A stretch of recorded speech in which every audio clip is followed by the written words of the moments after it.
Bonjour à tous, bienvenue sur Sensation. Aujourd'hui, je reçois Christine Dubo. Vous êtes artiste sculpteur à Bernay. Bonjour. Bonjour. Donc, alors, ensemble, nous allons parler de votre passion pour l'art. Mais avant ça, on va évoquer la galerie d'art que vous avez ouverte ici à Bernay il y a quasiment un mois. Dans un premier temps, qu'est-ce qui vous a motivé à faire cette galerie ? La première motivation, c'était de partager l'art avec tous, le rendre accessible et l'envie de revenir à Bernay parce que je suis une ancienne bernayenne. Et puis j'ai vu aussi sur Bernay qu'il y avait quand même actuellement un certain dynamisme, un engouement pour l'art et ça m'a donné envie de lancer un peu des projets artistiques. Et donc cette galerie d'art, on peut la retrouver rue Gaston Follop. Est-ce que c'est vous qui avez décidé de cet endroit ou bien est-ce que c'est la ville qui vous l'a donné ? Non, j'ai vu cette galerie, ce local qui était disponible depuis un moment et je me suis dit c'est le lieu idéal parce que c'est vraiment la rue typique de Bernay où il se passe des choses, où les gens ont envie de flâner. Voilà. Et donc, quel est l'objectif derrière cette galerie ? C'est de promouvoir, de mettre en avant les artistes locaux ? Oui, principalement les artistes locaux, enfin régionaux.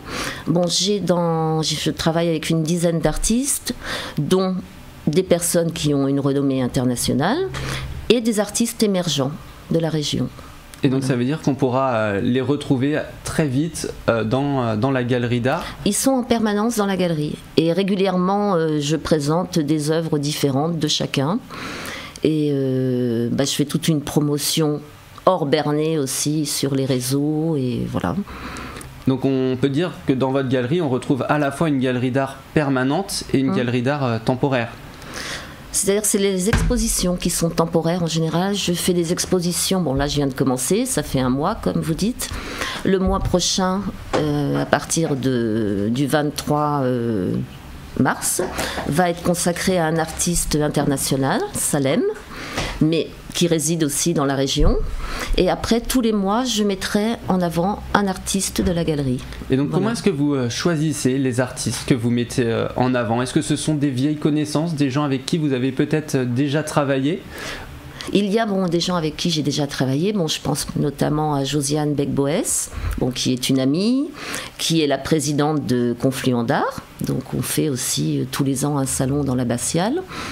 Et puis après, des connaissances et des gens aussi qui sont venus vers moi. Voilà, et donc, ça fait toujours plaisir. J'imagine. Il y a également un parcours d'art qui sera mis en place dans l'ensemble de la ville de Bernay. Est-ce que vous pouvez nous en dire plus sur son fonctionnement ? C'est-à-dire, c'est de faire... la rue Gaston Follop est la rue passante de Bernay. Et je voudrais faire un parcours qui rejoigne la rue Édith Piaf, parce que j'ai la chance d'habiter rue Édith Piaf, à Bernay. Et comme elle va être à l'honneur cette année pour les 60 ans de sa disparition, je voudrais faire un parcours qui va aller de ma galerie aux petits ateliers que je vais ouvrir dans les mois qui suivent, qui sera consacré aux artistes émergents pour qu'ils puissent à la fois avoir un lieu de travail.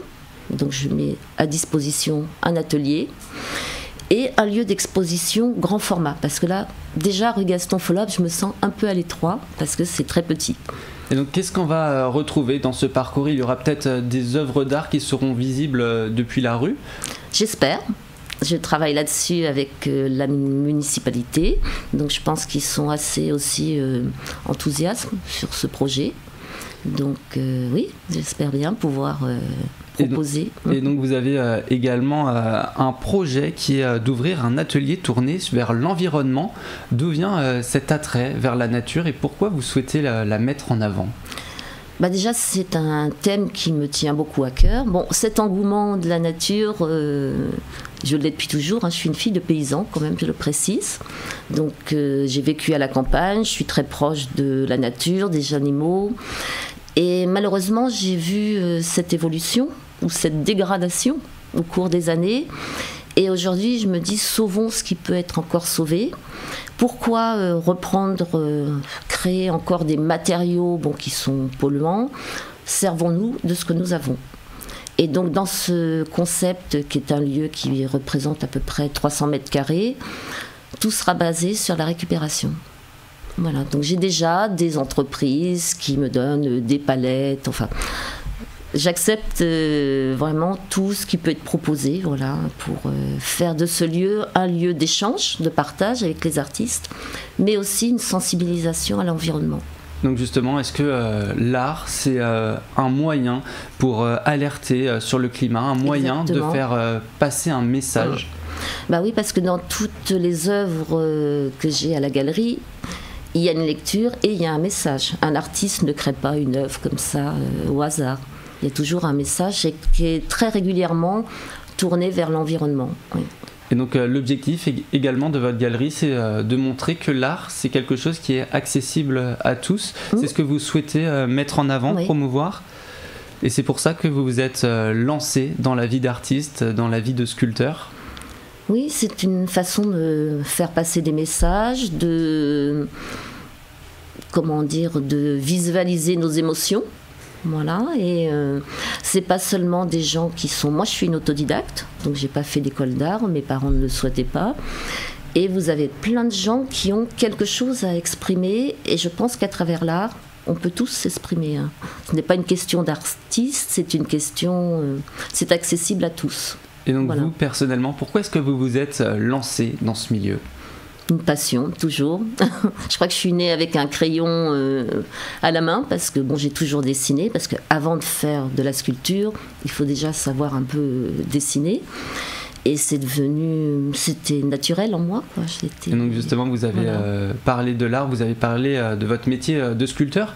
Généralement, quand on pense à l'art, on pense au dessin, à la peinture. Vous, c'est un peu plus particulier, c'est la sculpture. Oui. Comment est-ce que vous avez appris à sculpter et comment est-ce qu'on se forme à ça ? Je me suis formée toute seule. Donc, comme je vous l'ai dit tout à l'heure, je suis fille de paysan. Donc la terre, pour moi, c'était une évidence. Parce qu'au départ, je travaille toujours la terre, donc par modelage. Et après, j'ai fait plein de stages. J'ai pas fait d'école. J'ai appris à faire du moulage. Je suis allée chez des fondeurs, notamment à côté de Biarritz et dans les Pyrénées, pour apprendre à fondre mes propres pièces. Et donc, pour moi, le 3D est une évidence, quoi. Sur papier, ça me satisfaisait pas. Et aujourd'hui encore, vous continuez cette activité de sculpteur ? Oui. Et donc toutes ces œuvres, on peut les retrouver dans votre galerie d'art. Alors moi, je fais surtout de l'animalier, donc beaucoup de chevaux. On est en Normandie. Bon, j'ai fait d'autres choses, mais c'est principalement l'animalier. Et donc, qu'est-ce qu'on tire comme bienfait quand on fait des travaux manuels, par exemple ? Qu'est-ce que ça nous apporte humainement ? Humainement, c'est une grande satisfaction. Et on parle de nous, des artistes, mais les artisans, je pense, ont cette même sensation du travail bien fait, d'avoir accompli quelque chose de ses propres mains. Je trouve que c'est très important, surtout dans la société actuelle où tout va très vite. Donc prendre le temps de créer. Et je crois que c'est un grand bonheur de la vie. Alors quand on s'intéresse à l'art, généralement on va dans des musées, on va dans des galeries, on voit énormément de tableaux, énormément de sculptures, mais il n'y a jamais l'artiste qui est présent. C'est important pour vous d'être présent dans cette galerie d'art pour qu'on puisse mettre un visage sur un artiste et aller à la rencontre des gens qui souhaitent nous voir tout simplement et qui souhaitent comprendre nos tableaux. Oui, c'est très important. Je l'ai remarqué comme je vous disais, ça fait 14 ans que j'expose sur les salons, Grand Marché d'Art à Paris, à Bordeaux. Et le public a envie, justement. On a beaucoup de fréquentation, contrairement aux galeries, dans les expos, parce que les gens viennent nous voir. Ils ont envie de comprendre, d'échanger. Et à chaque fois, maintenant, on ne se contente pas de vendre une œuvre d'art. Derrière, on raconte l'histoire. Et ça, c'est important. Ouais. Et enfin, pour finir, une petite question sur l'art de manière générale, peut-être pour encourager la jeunesse. Est-ce que l'art, c'est un talent ou est-ce que ça s'apprend avec le temps ? Ça s'apprend, c'est sûr, mais c'est quelque chose qu'on a au fond de soi. En fait, c'est une expression de nos émotions. Voilà, alors soit on franchit le pas ou pas. Ça m'est arrivé d'avoir des gens qui me disent « Moi, j'aimerais bien faire ça ». Mais j'ai pas les capacités. J'ai dit, venez dans mon atelier, j'ai formé des gens à faire par exemple leur chien.